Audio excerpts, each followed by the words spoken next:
নিজের মশারিটা নিজে টানাবি, মায়ের মশারিটাও টানায় দিবি। কি শিখেছো?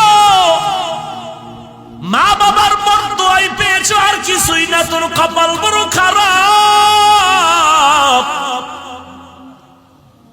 তোর মা বরদোয়া করেছে, তুই খারাপ ব্যবহার করেছো মায়ের সাথে।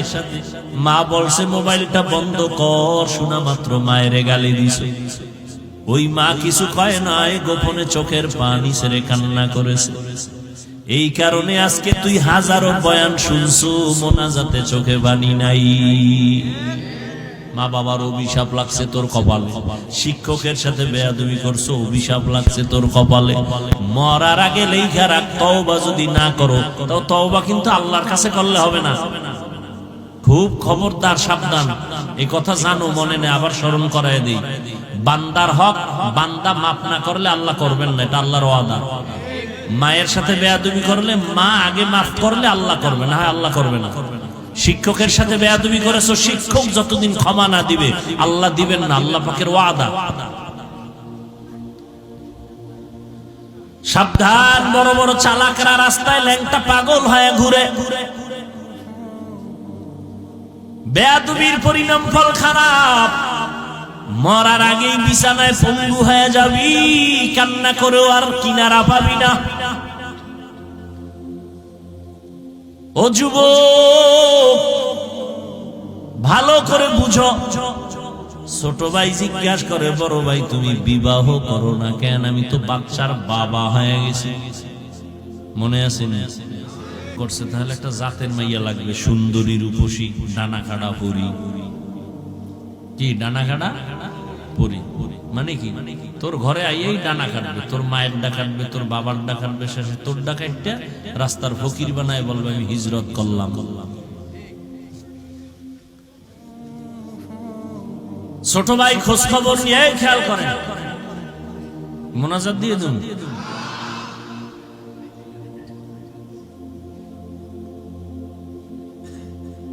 ছোট ভাই খুঁজা টুজা একটা মাইয়া পাইছে, সম্ভ্রান্ত পরিবারের ডানা কাটা ভরি।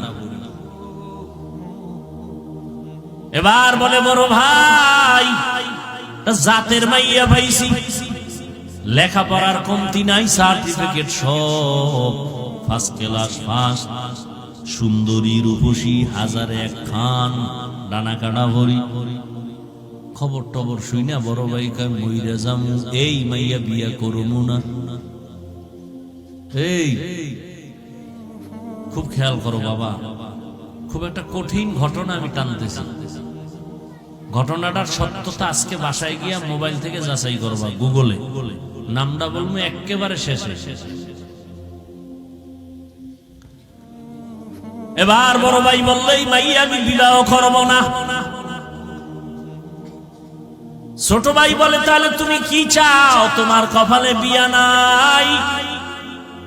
শোন, আমার নিয়ত যদি খাঁটি হয় আমার আল্লাহ পূরণ করবে। এবার তোমার কি নিয়ত?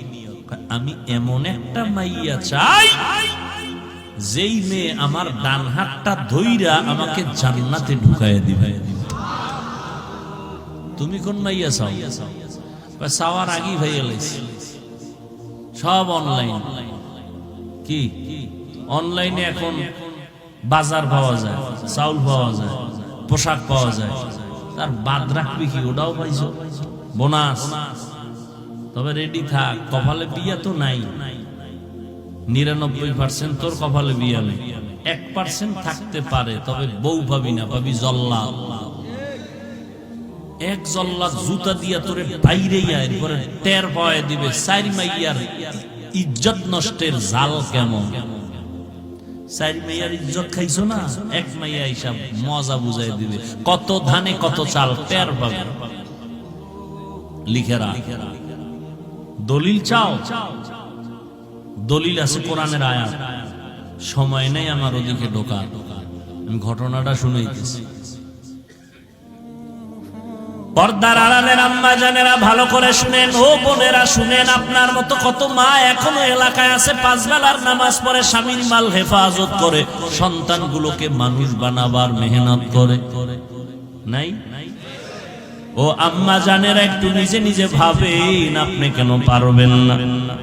ও পর্দার আড়াল বোনেরা, আপনার মতো কত বোন লেখাপড়া করে, মোবাইলে সময় নষ্ট করে না, চরিত্র নষ্ট করে না, কোনো যুবকের উপরে চরিত্রের হামলা করে না, নামাজ পড়ে পর্দা করে, এরকম মহিলা নাই? বোনেরা নাই?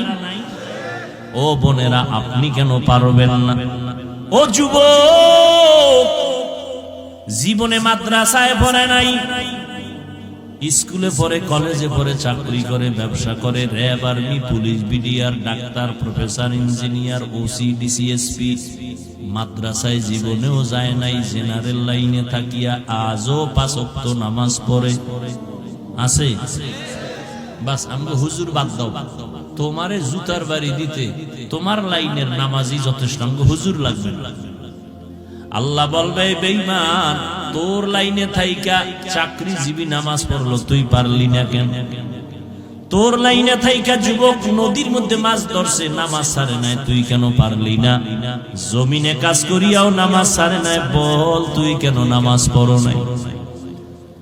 এবার ছোট ভাই ডাক দিয়া, ছোট ভাই বলে, ও বড় ভাই, এমন একটা মাইয়া চাও যে তোমার হাতটা দইরা জান্নাতে নিবে, এমন কোন মেয়েও নাই, তোর কপালে বিয়েও নেই। বড় ভাই জবাব দিছে, কি বলছেন একটু আগে, নিয়তটা যদি আল্লাহর জন্যই খাঁটি হয়, আল্লাহ ফিরাইয়া দিবেন না। কিছুদিন পরে খবর আসলো, পাশের বাড়িতে একজন আল্লাহর ওলি মাঝে মাঝে আসেন মানুষের নিয়ে দোয়া করার জন্য। আমাদের দেশে জৈনপুরে হুজুরেরা আসেন, বড় বড় আল্লাহওয়ালারা, এখন তো কমে গেছে, আগে আসতো, সপ্তাহ মাস এক এক এলাকায় থাকতেন, থাইকা মানুষের জন্য দোয়া দায়ী করতেন, আবার চলে যাইতেন। আগের আল্লাহওয়ালারা এমন ছিলেন। আর না, আমরা খারাপ হয়েছে, আল্লাহ সব বেপর্দা, ভাত খাইবে হুজুর। এই যে আল্লাহওয়ালারা বেনামাজি মহিলার হাতের পাক খায় না, এখনো কিছু আল্লাহওয়ালা এখনো আছে। আমগো ঘরে সব হইল বেনামাজি, কি পৃথিবীতে এর থেকে আর উল্টা পাল্টা কিছু নাই। এর পাক যদি খায় একজন বুজুর্গ, আর বুজুর্গগিরি ওখানে শেষ।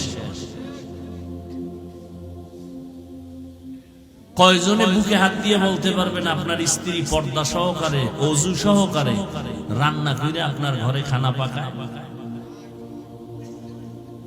1 কোটির মধ্যে একজন পাইবেন কিনা সন্দেহ। নাই বলবো না, আছে, তবে 1 কোটিতে একজন পাওয়া কষ্ট।